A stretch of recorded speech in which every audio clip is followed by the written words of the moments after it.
today to talk about, I don't know what we're going to get into. It's Roux Shankle. We're going to talk about everything, man. It's your boy, Roux Shankle. We here, Bar for Bar Podcast. Let's get it. Hell yeah. All right, so for the people out there who may not know who you are or what you're about, why don't we give a quick description? For sure. I'm Roux Shankle. I'm from West Oakland, California. I rap, and yeah. For sure. All right, so obviously you rap, you're associated with Grand National, you got a lot of music out. What influenced you in the early days? What made you you? So I didn't get into music until like probably later in life, like into high school. Okay. And because around me growing up, the only shit that was played was like club or like gangster shit, and I'm like a little kid, so I wasn't in the clubs and I wasn't in the streets. And then like my parents would listen to like Motown shit and gospel, and you know, whatever your parents listen to is not cool at all, so I wasn't into that. But I discovered I always had like a guitar around me, like my whole life or whatever, even like before I knew what that shit sounded like. And so I ended up really getting into like bands and shit, like Radiohead and like Fall Out Boy, even like the Strokes and stuff. Mm-hmm. And so I formed like this little group called LIE. I got like loyalty tattooed on me when I was 18. LIE stands for Loyalty is Everything. And I would basically like write the hooks and sing the choruses initially, while my bandmate would rap the verses or whatever. And we'd like pull up to like hip hop shows and shit, just like do shit acoustic style and stuff.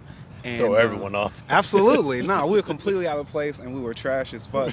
But I would like rap for my friends, like just kind of for fun, like in between doing shit. Mm-hmm. And they were like, hey man, you're pretty good. So I think the biggest difference for me and why I stand out is because my whole approach is on some songwriter shit. Like even if it's just an 8-bar like bridge or something, I'm always trying to kind of tell a whole story, whether it be like rapping or singing or just fucking making noises or whatever. For sure. So I mean, what made you really want to get into it though? Was it just because the instruments were around and you just felt like playing around with it? Or? Like get into music or pursue music? Pursue music, okay. I guess. A big inspiration for me at the time, like I said, it was high school. So this is like 2010, 11 for me. Odd Future, honestly. Their whole thing, like Tyler the Creator, their whole thing was do it yourself. And their aesthetic was very like approachable, I guess, for lack of a better term. Like they really made it feel like if you had ideas and you believed in this shit and you worked hard, it could come from something. And that combined with just, I've always been big on collaboration. I always had like a group of creators around me who were like on the same wave. And with those two things, the rest is history. I just got the fuck up out of here. Hell yeah.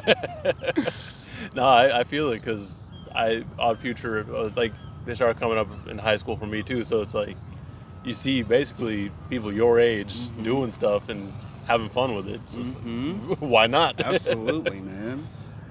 Now, aside from LIE, you also have the Shankles. I certainly do. Yeah, man. I'm the man of a million groups, bro. I'm not gonna lie, bro. The Shankles is a family. Those are the dudes who I started making music with. And then after doing like, you know, like we would do fucking Chicken Shack shows. We do like, we really did a lot of art galleries at first because nobody would fucking book us. Nobody knows who the fuck we were. But then the kind of midpoint or when shit kind of started to change was I was a part of this group called Down to Earth. It was myself, Azure, who is I Am Sue's DJ in HBK Gang, and Clyde Shankle. And so from there, I just through working closer with Clyde Shankle, I used to go by David Michael, but then he turned me into Roux Shankle, and then from then it's just been uphill. I mean, it's just been all uphill from there. And speaking of Shankle, where did that come from? Was it just from Clyde, or was it something that everyone kind of put together? It's definitely something that Clyde Shankle for sure like brought it to the forefront, and it's just a family of dudes who make dope shit and work together, and yeah, I don't really know how else to explain it, bro. It's just a movement. So Don't you hate that fucking word? Yeah. It's a movement. It's just you know what it is. It's just a vibe. It's just, You know what we do, man. you gotta throw in the hand rub too. You got to. How do they know otherwise? You feel me? Now, aside from the Shankles, you are also doing stuff with Grand National. Mhm. Like, how'd you get involved with that? That I was actually invited by DJ Basta, who produced Okay. the Roux project that we put out a little while ago. Mm-hmm. It's funny because around that time, I was going through a lot of shit. I was going through a breakup. Mhm. I had like this pain condition. I had herniated my disc, but it was like due to stress or whatever. So I'm like going outside like this, like thinking I'm never gonna walk again. And I was still recording music and stuff, but it was all like aimless. Like it wasn't going towards anything, or I wasn't like necessarily challenging myself or anyone. It was just kind of doing stuff. But me and Basta became really, really close over that time. He was doing this thing at Slapwagon where on Thursdays they would be inviting, just artists to pull up. And one of the first sessions that I ever went to was when we ended up recording Wings and Things. And yeah, big shout out to Grand National. Those dudes are dope. Show. Now, speaking of Boston, we can get right into Roux and the deluxe edition. Heck yeah. Well, first off, when you did the deluxe, it came out the same day, right? It certainly did. Was that more of just because you had the extra music ready, or was it kind of like a nod to how they used to do deluxe editions and actually have it the same day? It's a little bit of both. I had a whole bunch of music, and I was thinking, honestly, it really came down to because I couldn't decide which cover it was. And so I'm just calling one of my homies like, hey, what do you think? Should I do this one or do this one? And a big thing that me and this particular homie always see eye to eye on is just fucking do both. Why not? You don't have to choose. You don't have to go hard or soft shell tacos. you got both. Exactly. Hey, that's actually genius. Taco Bell needs to get on that, bro. But yeah, it was just, why not? I got all these songs, and I feel like streaming and shit kind of changed what people think should and should not be, or just like how people receive music and shit. But at the end of the day, the art is in the hands of the creative, so yeah. I just decided to put them both out there. Yeah, and there's never any rules to it, especially now. With Especially. streaming is totally different. How do you feel like streaming's affected your listening, and just how you feel like other artists are getting affected by it? Man, so like I said, I kind of started in like 2010, 2011, and that's kind of when, like, that was when I first was introduced to Spotify, and that shit was free. Yep. And Napster had just ended and shit, and I think that everyone got blindsided, myself included, especially as a creative, because kind of around that time SoundCloud was kind of starting, and I come from the school of like, you put out a video a month before the album drops, and then you'll do interviews or like press release and all that shit, and you don't necessarily need that anymore. Like now you just open up your phone and you'll either discover your new favorite artist, or your favorite artist probably put some shit out. Like it's just super direct to consumer, and I honestly wish I had in those days like just went crazier on SoundCloud, just like kind of like how put hella stuff out. Yeah, because it's like, why not? That's kind of where we are now, and Yeah. It definitely was a lot as an artist to catch up. I guess it took a minute. For sure. It's like, because everyone else is putting everything out, it's like when you look back, you're like, damn, I guess. Right? Let's just see what hits, what connects with people. Yeah, exactly. Because you never know, bro. You never know. That's another thing, bro. Like, overthinking gets in the fucking way of creativity. I don't know what people are gonna like. I don't know what they're gonna like. They all come from the same place, so you just gotta try some shit out. And that's the thing too, especially now with like TikTok and stuff. You have people pulling up songs that are hella old that just all of a sudden they're charting again. Hey baby, for Like example, bro. for Like what? what the fuck? It was like that was what 15 years ago. Man. How's it back now? Man, and it's brand new to some people, bro. Oh yeah, most definitely. What the? That squirrel? Oh wow, No, yeah, that's a rat. No, it's just outside. Yeah, and he's fucked up too. Anyway. It's my new collaborator right there. It's the producer of the new project. Yeah, just pan over real quick. Roux love the animals, bro. I like, you know how Michael Jackson, like, he used to like. No, dog, don't get that close to me. Yeah, bro. The icons need animals now. Was his balls, or did he have like a hernia? It's a little Dog, I both. don't know. He had a hernia on his balls. A hernia. Bruh. Okay. Well, anyway, as we were saying, there's no rules to anything. You can just do whatever you need to do. And it's like you're saying with Odd Future and everything, like they were just having fun with it, putting stuff out. And that's kind of what I got from ROUX and DELUXE. Like you're just having fun with it. Thank you. Like man. you get like the way I took it is like you're giving people just a little bit of you with every track. And I don't know if that was the goal or if you're trying to do something else, but that's what came across to me at least. Awesome. No, that was for sure the motive, and that's why I just did like a self-titled kind of thing. Like it's just me. Yeah. Now, one thing that always sticks out to me with this album is the Britney track. Hey, that's what's up. And the biggest reason for that is because I really like JPEG Mafia. Okay. And he does a lot of like pop covers too. Okay, tight. So I was like, damn, like there's other people that do that too. Heck yeah. Shout out to JPEG Mafia. I feel like we're cut from a similar cloth. Oh, for sure. No, I'm really glad that song stuck out to you. That is one of my favorite songs that I ever did. And that's kind of one of those weird, like, one-off examples. Like, you asked what makes me me. Like, I don't think anybody else is gonna do like a weird, like, pitched up kind of like I don't even know how to describe it, bro. But I guess pop is for sure what it is. Yeah. And it's definitely like, it's Britney is of course a play on Britney Spears. I feel like I channeled Britney during that recording, and I really fuck with that song. I'm glad that you like it as well, man. No, it was unique. Heck yeah. I'm glad that you appreciate it from like a hip hop perspective, a hip hop standpoint. Like I feel like that's hip hop was meant to be like challenging and shit, and to give stuff like that on a project, and even in the conversation of like something like Grand National, it's like hella like that's like the most hip hop shit I feel like you could do. Like, no, bro, I'm gonna sing in auto-tune and fucking Right, fuck it, just see what happens. Yeah. Heck yeah. Now, going into the rest of the album, what are some of your favorite tracks? I like all of them for different reasons. A big one for me, other than Britney, is probably.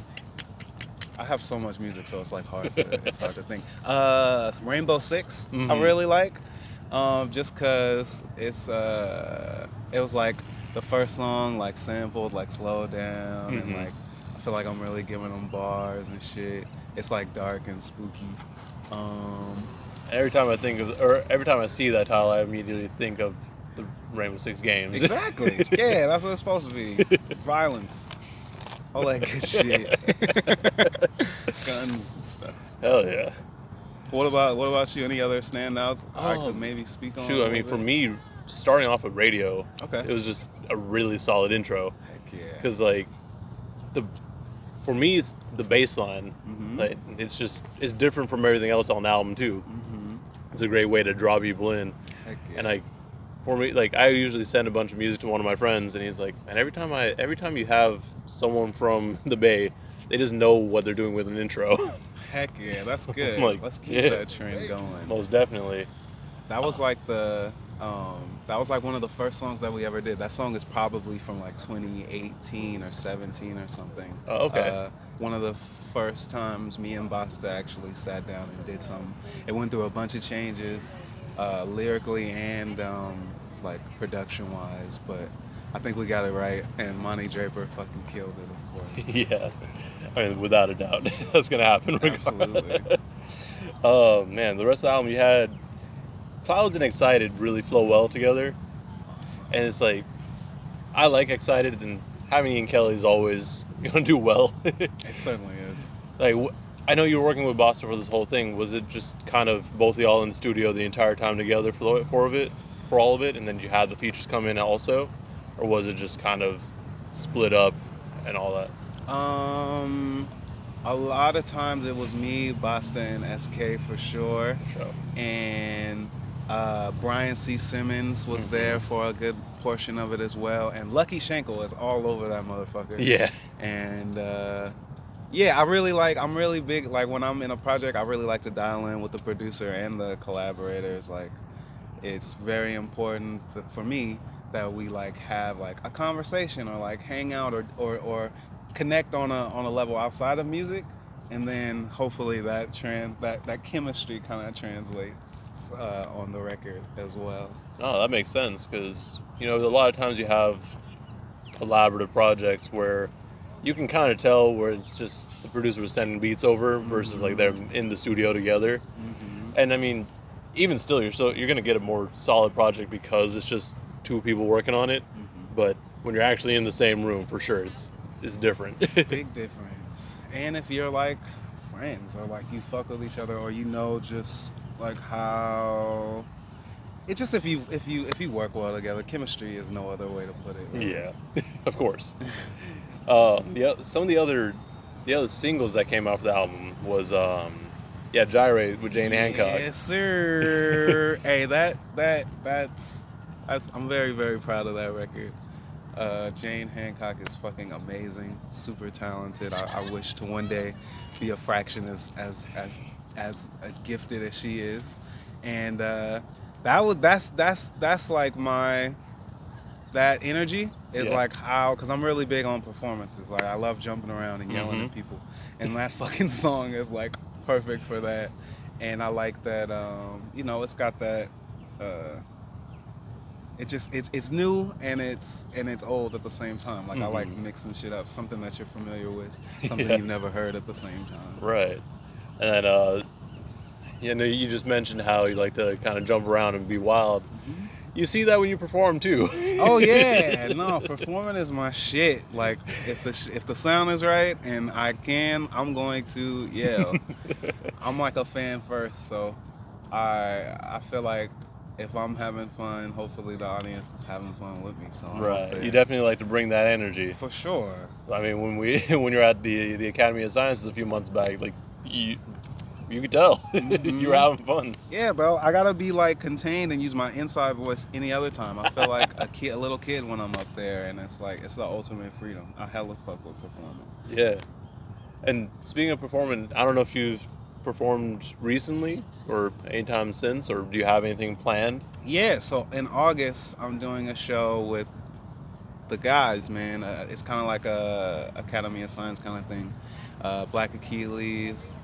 Champ Green, D. Bledsoe, and many, many, many more of my guys. Yeah, I wanna figure out how to make the show just bigger and better, and just do a better experience. I know that I'm not just a guy that can do one thing. Like, I really want to get out of my comfort zone when I'm on stage, so expect like more like instruments, maybe some smoke machines or something. Like, I want to do something different each time. Yeah, for sure. That'll be dope. Where do you have any idea of where it's gonna be at yet, or? So I'm literally the worst guy at logistics and stuff, and a big part of that is being in collaborations so long, and other people usually deal with that kind of thing, but I'll keep you posted. We'll talk about that for sure. Yeah. Oh man, you had a few other singles that came out with the album, right? Gyrate, you had Violent. How'd that one come about? Because obviously it's stylized. Yeah. It's like, what was the stylistic choice by having the N in parentheses and all that. Yeah, I'm super big on like making up words or just like words and letters and spelling and shit. That song, I don't know, that's a real weird one. That one's like super cinematic. It's Yeah. kind of dark. I think that the video like helps bring it all together. Mm-hmm.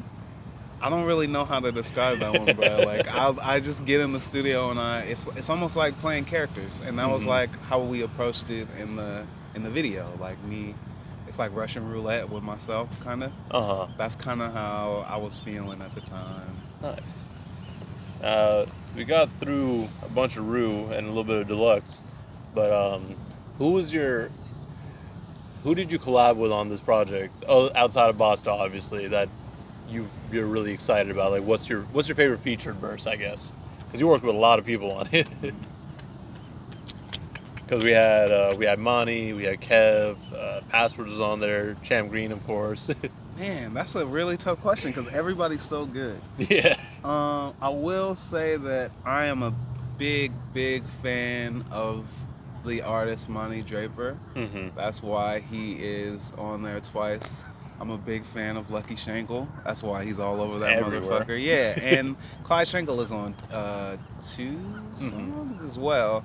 So those would probably be my top 3. Don't make me narrow it Oh, no. fucking down. No, you need to choose one right now. Nah, I know how it is. It's like every track's like your baby, and then Yeah. it's like trying to pick your favorite What child. about you though? Do you have a favorite verse? Oh man, I love Password's verse on For Real. Really? I fuck with your taste, bro. Because you pick the things that I wouldn't expect you to be a fan of. Pass is fucking incredible. Because like that and like the vocal effect towards the end of his verse was just wild to me. Mm-hmm. That Yeah. and obviously Monty's verse on radio was solid as hell too. Mm-hmm. But like, I think Passwords is just unique enough that it kind of throws you off. Mm-hmm. Yeah, and I was really important for me to get him on that one just because I feel like you wouldn't expect to hear Pass on that. Yeah, Like, you expect him to just be on some battle rap, Yeah, lyrical but- miracle stuff. Nah, bro, that man makes real records, and he's Definitely. not to be played with. Yeah, for sure. Man. It's- Now, going forward, what else do you have planned? Like, do you have any more music? Well, obviously you have music coming. You can't stay still. I can't, bro. I have at least 2 more solo projects that are like 75% done or more. Mm. One of them is produced entirely by B-sides. Okay. And it's a lot more like rap Sure. than anything, Mhm. but it's still like experimental, of course. But it's more traditional than the other project, which is again with Basta and B Simmons and SK, and it's a lot more live. It's a lot more guitars. I'm trying to figure out how the fuck I'm gonna perform this shit. How I'm gonna pull this shit off. But it's a big thing for me is like challenging just the status quo Mhm. and. Yeah, I'm really trying something new on this next one. So that's why I'm giving like the more traditional, like, it's like Thanksgiving dinner. Like, there's nothing that you could not like, but then Right. the other stuff is like some rock fusion, hip hop. Oh, for sure. Just Kinda. trying new things out. Absolutely, man. See what you like and what's fun with it. Bro. I'm really excited for them both, though. That's dope. So we can expect some new music on the horizon for sure. Absolutely. And I'm also working with another group called MacArthur Maze. Some familiar faces that you will know. I don't want to like say too much, Mhm. but it's It's kind of under wraps right now a little yeah, bit. but it's happening. I will say this. I know that it started off with D Bledsoe and DJ D Sharp just labbing, and then Mhm. they opened the space up to the crew, and we have at least 2 projects done too, and we'll be dropping soon. It'll make a whole lot more sense. No, that's exciting too, because I know like D Sharp's worked with, I mean his work with Monty and Deuce. Mhm. Like if that's anything to go off of, I'm sure it's gonna be solid. Oh, it certainly is, man. and everything I've heard, like with working with D Sharp, it's like the way he approaches things is a lot.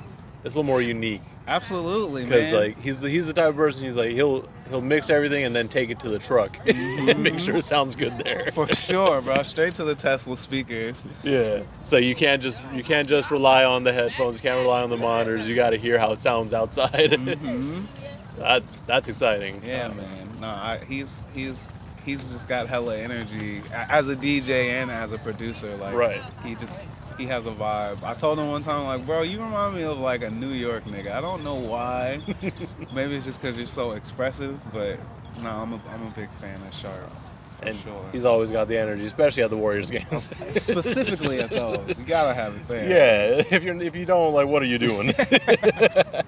You can't have the DJ for the Warriors just be chilling in the back. He's got to have his dance offs every so often. Absolutely, bro. The moves.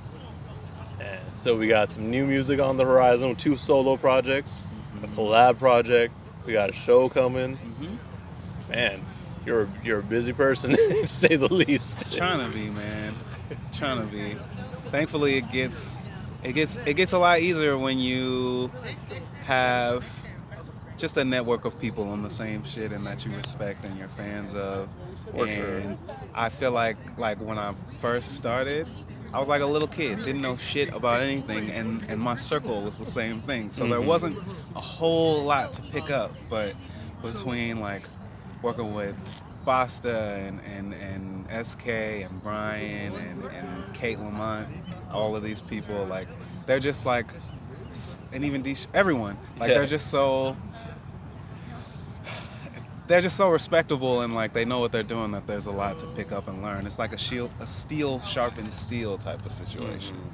That makes a lot of sense for sure. And I'm sure just being around all these talented people is just inspirational on its own. Absolutely, man. I'm very blessed. That's dope, man. Is there anything else that you want to let the listeners know, let the viewers know before we get up out of here? Hey, Roux Shankle, man. I'm coming for your spot. You. Yeah. We got a lot of music coming. I got my people with me.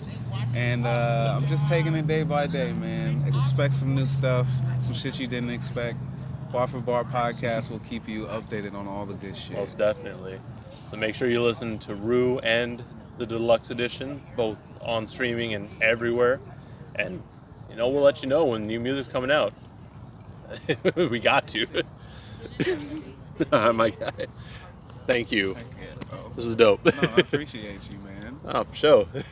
Sorry for being so late. It's all good.